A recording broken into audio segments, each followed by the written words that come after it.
দর্শক আপনাদের সবাইকে স্বাগত জানাচ্ছি এনটিভির প্রতিদিনের আয়োজন স্বাস্থ্য প্রতিদিন অনুষ্ঠানে। আপনাদের সঙ্গে আছি আমি ডাক্তার সানজিদা হোসাইন। দর্শক, যে বিষয়টি নিয়ে আজ আমরা আলোচনা করব সেটি চোখের একটি জটিল সমস্যা, ডায়াবেটিক রেটিনোপ্যাথি।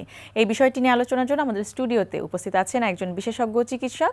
চলুন পরিচিত হই আজকের অতিথির সাথে। ডাক্তার মোহাম্মদ আফজাল মাহফুজুল্লাহ ১৯৮২ সালের অক্টোবরে ঢাকা জেলায় জন্মগ্রহণ করেন। তিনি ২০০৭ সালে চট্টগ্রাম মেডিকেল কলেজ থেকে এমবিবিএস ডিগ্রি অর্জন করেন। এরপর তিনি চিকিৎসা বিজ্ঞানে উচ্চতর এফসিপিএস ডিগ্রি লাভ করেন। বর্তমানে তিনি বঙ্গবন্ধু শেখ মুজিব মেডিকেল বিশ্ববিদ্যালয়ের চক্ষু বিভাগের চক্ষু বিশেষজ্ঞ ও রেটিনা সার্জন হিসেবে কর্মরত আছেন। আপনাকে স্বাগত জানাচ্ছি। ধন্যবাদ আপনাকে। ডায়াবেটিক রেটিনোপ্যাথি জটিল একটি নাম, কিন্তু বোঝা যাচ্ছে যে ডায়াবেটিসের সাথে সম্পৃক্ত। কি এই সমস্যাটি? আসলে ডায়াবেটিক একটা জটিল একটি সমস্যা আমাদের দেশে, বর্তমান পুরো বিশ্বেই এখন একটা বড় সমস্যা। ডায়াবেটিসজনিত সমস্যার মধ্যে চোখের একটা গুরুত্বপূর্ণ স্বয়ংক্রিয় অঙ্গ হিসেবে পরিচিত। এক্ষেত্রে চোখের সবচেয়ে সংবেদনশীল অঙ্গ হচ্ছে রেটিনা। এই লেন্স কর্নিয়া ভেদ করে যে আলোটা রেটিনাতে পড়ে, এই রেটিনাটার কাজ হচ্ছে এই আলোক শক্তিকে নিউরোসেন্সরি শক্তিতে পরিণত করা। এক্ষেত্রে ডায়াবেটিসের যে পরিবর্তনটা হয়, রেটিনাতে একটা ব্যাকগ্রাউন্ড, একটা ইমেজ হিসেবে কাজ করে। এখানে অনেকগুলো রক্তনালী থাকে। এই রক্তনালীটা ডায়াবেটিসজনিত কারণে এটার রক্তের ভিসকোসিটিটা বেড়ে যায়, মানে প্রবাহটা বেড়ে যায়, এবং রক্তনালীগুলো শুরু হয়ে যায়, রক্তনালীর যে পর্দা থাকে সেগুলো পাতলা হয়ে যায়। তখন রক্তনালী যেই গতিতে চলে, সেই নালীকে টলারেন্সের উপরে চলে যায়, সেক্ষেত্রে রক্তনালী ছিঁড়ে যায়। এই রক্তনালী ছিঁড়ে গেলে সেখানে রক্তক্ষরণ হয়ে যায়। আবার দেখা যায় যে রক্তনালীর যে রক্তের পর্দা, সেখানে কোলেস্টেরল ডিপোজিট হয় এবং অন্যান্য কারণে রক্তনালীর রাস্তাটা শুরু হয়ে যায়। সেক্ষেত্রে সেই রক্ত যে পরিমাণ যাওয়ার কথা রেটিনাতে, সেই পর্যন্ত পৌঁছায় না। সেক্ষেত্রে রেটিনার পুরো পর্দার সম্পূর্ণ অংশে একটা ইস্কেমিয়া, মানে একটা চাহিদা তৈরি হয়।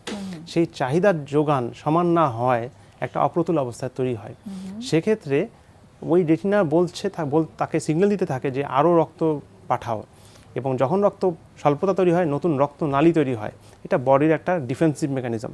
কিন্তু যেই রক্তনালী তৈরি হয়, সেগুলোর পর্দা আবার এতটা শক্ত থাকে না। সেক্ষেত্রে সেই পর্দা যখন শক্ত থাকে না, সেই পর্দাগুলো ছিঁড়ে নতুন রক্তনালী রক্তক্ষরণ ঘটায়। এটাই বেসিক্যালি ডায়াবেটিক রেটিনোপ্যাথি। কি হয় তাতে, মানে একজন রোগী তার কি লক্ষণ এর মাধ্যমে প্রকাশ পায়? এখানে যেটা লক্ষণীয় বিষয়, যে রক্তনালী ছিঁড়ে গেলে রক্ত যে নতুন ভিট্রিয়াসে জমা হবে, তখন তার দৃষ্টির মাঝখানে সেই রক্তগুলো ধরা পড়বে। এবং আরেকটা বিষয় যেটা দাঁড়ায়, ম্যাকুলার ইডিমা। এখানে নতুন রক্তনালী তৈরি হয় এবং রক্তনালী যে পর্দা পাতলা হয়ে যায়, সেক্ষেত্রে রক্তনালী থেকে পানি বের হয়ে যায়। সেই পানিটা যেখানে মেইন দৃষ্টিটা তৈরি হয়, সেটাকে আমরা ম্যাকুলা বলি। সেই ম্যাকুলাতে পানি জমা হলে সেই পানিগুলোর জন্য ম্যাকুলার থিকনেস বেড়ে যায়, সেক্ষেত্রে তার দৃষ্টি একেবারে কমে যায়। সেক্ষেত্রে রোগীরা আমাদের কাছে যেটা কমপ্লেন করবে, মানে আমাদেরকে এসে বলবে যে দৃষ্টি ঝাপসা হয়ে গেছে। হ্যাঁ, প্রধান তার মানে একজন ডায়াবেটিসে আক্রান্ত রোগী সে এসে আপনাদের কাছে যদি এই জাতীয় সমস্যা বলে, প্রথমেই আপনাদের একটা থাকবে যে এটি ডায়াবেটিক রেটিনোপ্যাথির দিকে হয়তো যাচ্ছে। আচ্ছা, আর কি ধরনের সমস্যা? আরেকটা সমস্যা হয় যে প্রথমে যেটা বললাম, যে পেরিফেরাল রেটিনাল ভাস্কুলেচার লিকেজ। সেক্ষেত্রে নতুন রক্তনালী তৈরি হয়ে দেখা গেল ম্যাকুলার ইডিমা হয় নাই, দৃষ্টিশক্তিও তেমন কমে নাই, কিন্তু পেরিফেরিতে, মানে পারিপার্শ্বিক দিক দিয়ে তার নতুন রক্তনালী তৈরি হয়ে গেছে।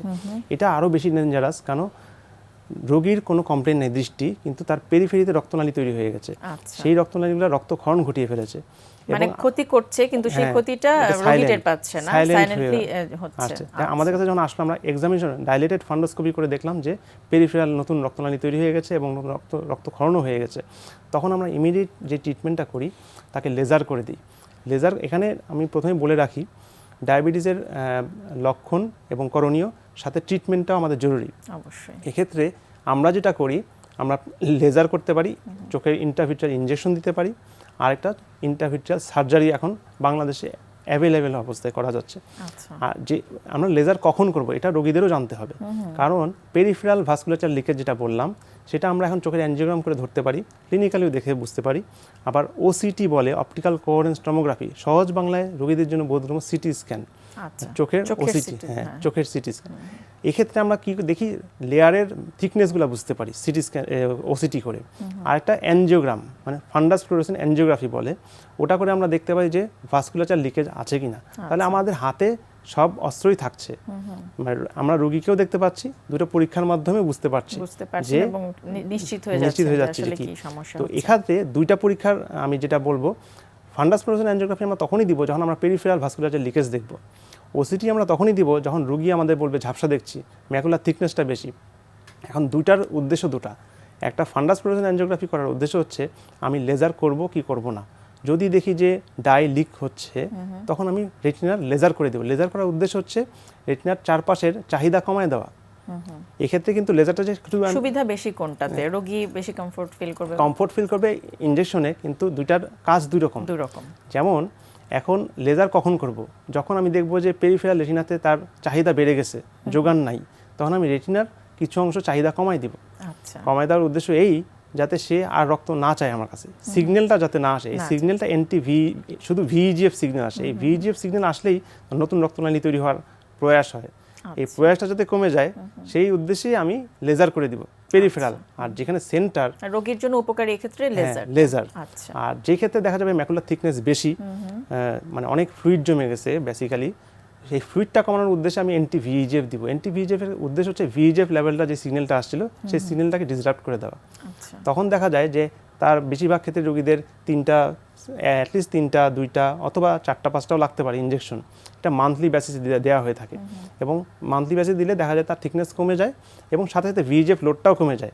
এক্ষেত্রে অল্টারনেট নতুন রিসার্চে প্রমাণিত যে ভিইজিএফ লেভেলের কমানোর মাধ্যমেও আমি লেজারটাকে অ্যাভয়েড করতে পারি। তবে অবশ্যই সেটা পেশেন্ট কমপ্লায়েন্স হতে হবে, পেশেন্টের ফলো আপে আসতে হবে। আমাদের দেশে এই যে বিশ্বমানের চিকিৎসাগুলো আপনারা করছেন, আমাদের সাধারণ রোগী যারা আছে আসলে এরকম সমস্যা যখন হবে তখন তারা কোন ডাক্তারের কাছে যাবে, কার কাছে গেলে এই প্রপার সুবিধাটা পাবে, এটি কিন্তু সবাই বুঝতে পারবে না। এটা যেটা বুঝতে হবে যে ভিট্রিও রেটিনা বিশেষজ্ঞ হতে হবে।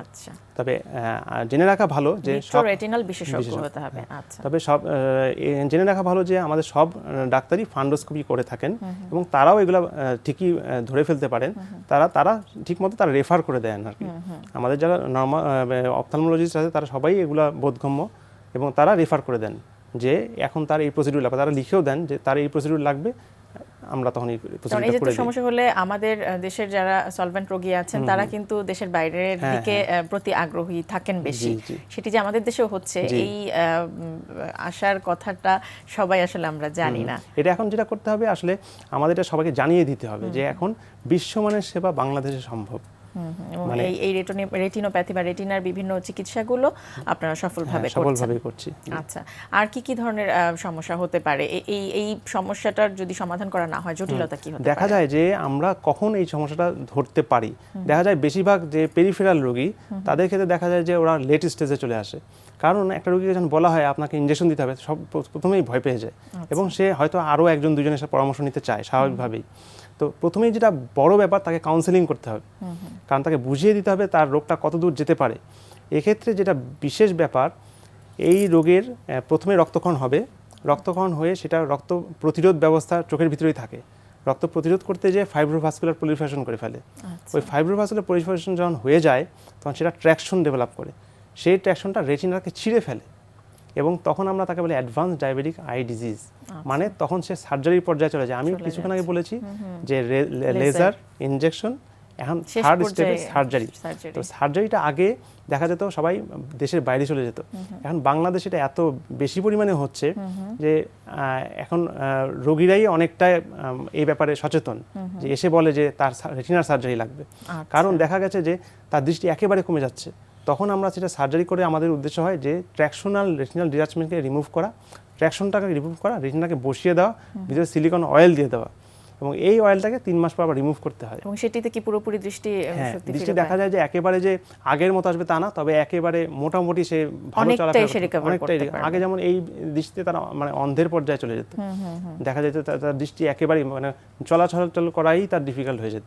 এখন দেখা গেছে যে তার মোটামুটি নিয়ে দৈনন্দিন জীবন ভালোই চালিয়ে নিচ্ছে, কাজ চালিয়ে নিতে পারছে খুব ভালোভাবে। ভালোভাবে। এবং আমরা আসলে এত দূর পর্যন্ত আসুক সেটি চাই না, চাবো আরো আগে থেকেই যাতে তাহলে রোগটা নির্ণয় তাদের করা যায়। বার্ডেনটাও কমে যায়, লেজার ইনজেকশনের মাধ্যমে তারা দৃষ্টি পুরোপুরি ফিরে পায়। আপনাকে অনেক ধন্যবাদ চমৎকার কিছু তথ্য এবং পরামর্শ আমাদের দেওয়ার আপনাকে জন্য। ধন্যবাদ। প্রিয় দর্শক, আমরা শুনছিলাম ডায়াবেটিক রেটিনোপ্যাথি, এই বিষয়টি নিয়ে বেশ কিছু গুরুত্বপূর্ণ তথ্য, যে পরামর্শগুলো আমাদের আজকের অতিথি আমাদের দিলেন সেগুলো আশা করছি আপনাদের উপকারে আসবে। আজকে আমরা দেখাবো শোল্ডার একটা মুভমেন্ট। আমরা এর আগে যেটা দেখেছিলাম যে বেন্ট ওভার ল্যাটারাল রেজ, যে বেন্ট অবস্থায় যে আমরা ল্যাটারাল রেজটা মেরেছিলাম, সেটা আমরা ভার্সন দেখাবো হচ্ছে কেবলসের মাধ্যমে, যে আপনার বেন্ট না হয়ে ডাম্বেলের কোনো অ্যাসিস্ট্যান্স না নিয়ে শুধুমাত্র কেবলসের মাধ্যমে কীভাবে আপনি ওই মাসলটাকে ফোকাস করবেন। এটা দেখানোর রিজনটা হচ্ছে এই যে অনেক সময় আপনার ওই পরিমাণে থাকে না, টাইম থাকে না, এনার্জি থাকে না যে আপনি ওইভাবে প্রোগ্রাম অনুযায়ী সব শোল্ডার এক্সারসাইজ করার পরে আবার বেন্ট ওভার ল্যাটারাল রেজটা মারবেন। তো তখন যে জিনিসটা করতে পারেন, আপনি যে কেবলসের মাধ্যমে এক্সারসাইজটা খুব ইজিলি করতে পারেন। আপনার একই মাসেলে হিট করবে, শুধুমাত্র পার্থক্য একটাই হবে যে এখানে আপনার মাসকুলারিটা খুব একটা হবে না, কিন্তু আপনার শেপিং এবং ডেফিনেশনটা খুব ভালোভাবে আসবে। যেহেতু জিনিসটা করছি আমরা কেবলসের মাধ্যমে, ডেফিনেশন এবং শেপিংটা হচ্ছে আপনার প্রায়োরিটি। কিন্তু যদি আপনার ম্যাচ বিল্ডিং থেকে থাকে, প্রায়োরিটি থেকে থাকে, তাহলে আপনাকে ডাম্বেল দিয়েই করতে হবে, মারতে হবে। এখন দেখুন যে এক্সারসাইজটা আমরা কেবলসের মাধ্যমে কীভাবে করি। ওকে, সব রেডি। ওকে, তো অনেকে হয়তো মনে করবে যে এটা হয়তো ট্রাইসেপের মুভমেন্ট অথবা ফ্লাই মুভমেন্ট, বেসিক্যালি তা না। এটা আপনি খেয়াল করছেন যে ওনার এলবোটা কিন্তু হাইপার এক্সটেন্ড হবে না, ভাঙা অবস্থায় থাকবে। যখন ওখানে চলে যাবে, যখন আসবে, উনি তার শোল্ডারের যে ব্যাক যে মাসলটা, সেই মাসল দিয়ে জিনিসটা পিছন থেকে টানবে, তখনই তার রিয়ার ডেলসে গিয়ে কাজ হবে।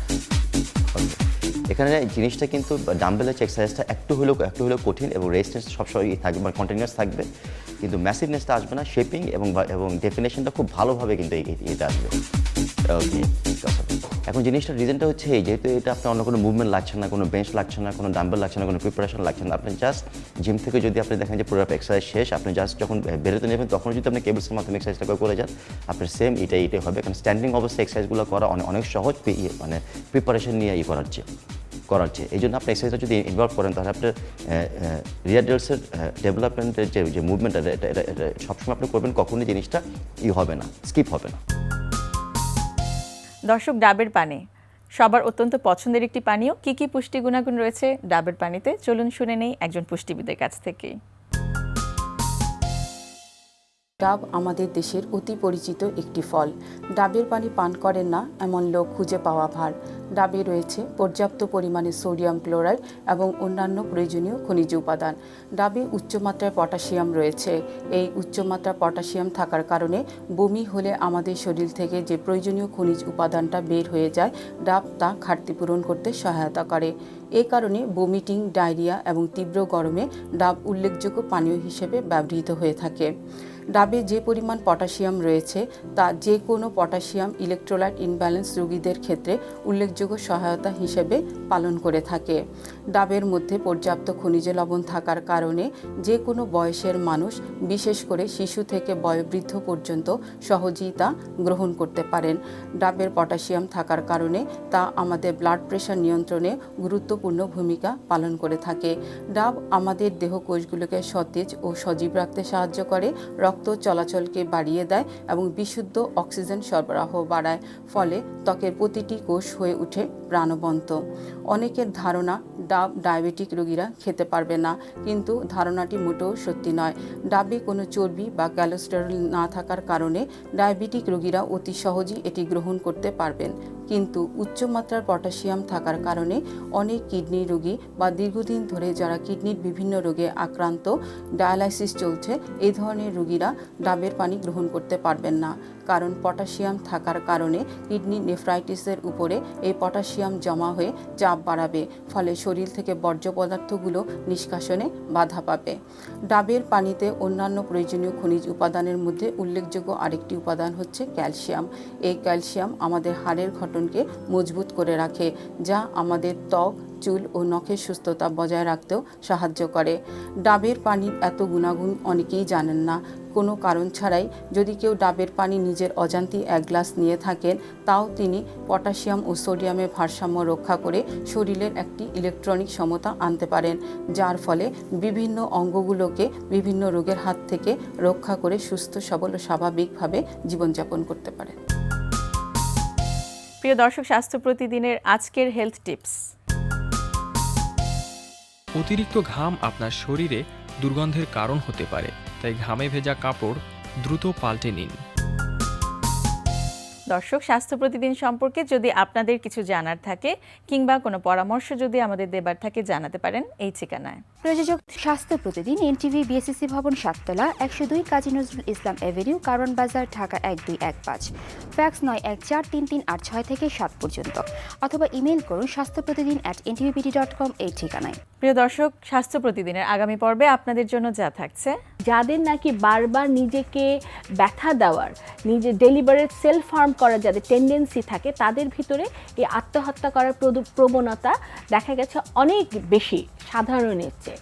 এই তাছাড়া পারিপার্শ্বিক অবস্থার জন্য যে যেমন চাকরি চলে গেছে, ফ্রাস্ট্রেশন, তারপরে ব্রেকআপ, মানে গার্লফ্রেন্ড অথবা বয়ফ্রেন্ডের সাথে ব্রেকআপ, যে কোনো রিলেশনশিপে ব্রেকআপ, ফ্যামিলিতে ডিসহারমোনি, মা বাবার ভিতরে গণ্ডগোল, কিংবা তার অর্থনৈতিক অবস্থার অবক্ষয়, হ্যাঁ, এই সব কিছু মিলিয়ে কিন্তু আত্মসম্মান বোধে হঠাৎ করে আঘাত লেগে কিন্তু আত্মহত্যা করে ফেলতে পারে। যখন দেখা যায় কোনো ওয়ার্নিং সাইন থাকে, তার যে নিজস্ব পছন্দের জিনিসপত্র সে অন্যদেরকে দিয়ে দিতে থাকে, সে বারবার বলতে পারে আমি চলে গেলে তখন বুঝবে মজা কেমন লাগে, আমি চলে গেলে কখনো আর চাইবো না, হ্যাঁ, আমি চলে গেলে তখন দেখো কি হয়। হ্যাঁ, এই ধরনের কিন্তু ওরা অনেক সময় ওয়ার্নিং সাইন দিতে থাকে, থ্রেট করতে থাকে পরিবারের কাছে। আর এছাড়াও যদি বাচ্চাটা মাদকাসক্তির দিকে চলে যায়, তাহলে সেটাও কিন্তু পরিবারের লোকজনেরই দায়িত্ব এগুলো বুঝতে পারা এবং বুঝতে চাওয়াও উচিত। কারণ একটি বাচ্চা হঠাৎ করে ঘুমের থেকে উঠেই আত্মহত্যা করবে মাথায় আসে না, ধীরে ধীরে এই ব্যাপারগুলো আসে। তার ভিতরে যখন নাকি বিভিন্ন রকমের বিষণ্ণতা কাজ করে অথবা অক্ষমতা ফিলিং হতে থাকে, তখনই কিন্তু সেই ধরনের সিদ্ধান্ত অনেক সময় নিয়ে ফেলে। দর্শক, বিশ্বের যে কোনো প্রান্ত থেকে যে কোনো সময় আপনাদের পছন্দের অনুষ্ঠান স্বাস্থ্য প্রতিদিন দেখতে চাইলে ভিজিট করুন আমাদের পূর্ণাঙ্গ ওয়েব পোর্টাল www.ntvbd.com। আজ এ পর্যন্তই। আপনারা সবাই ভালো থাকুন, সুস্থ থাকুন। আগামীকাল আবারও দেখা হবে ঠিক একই সময় এনটিভির পর্দায়।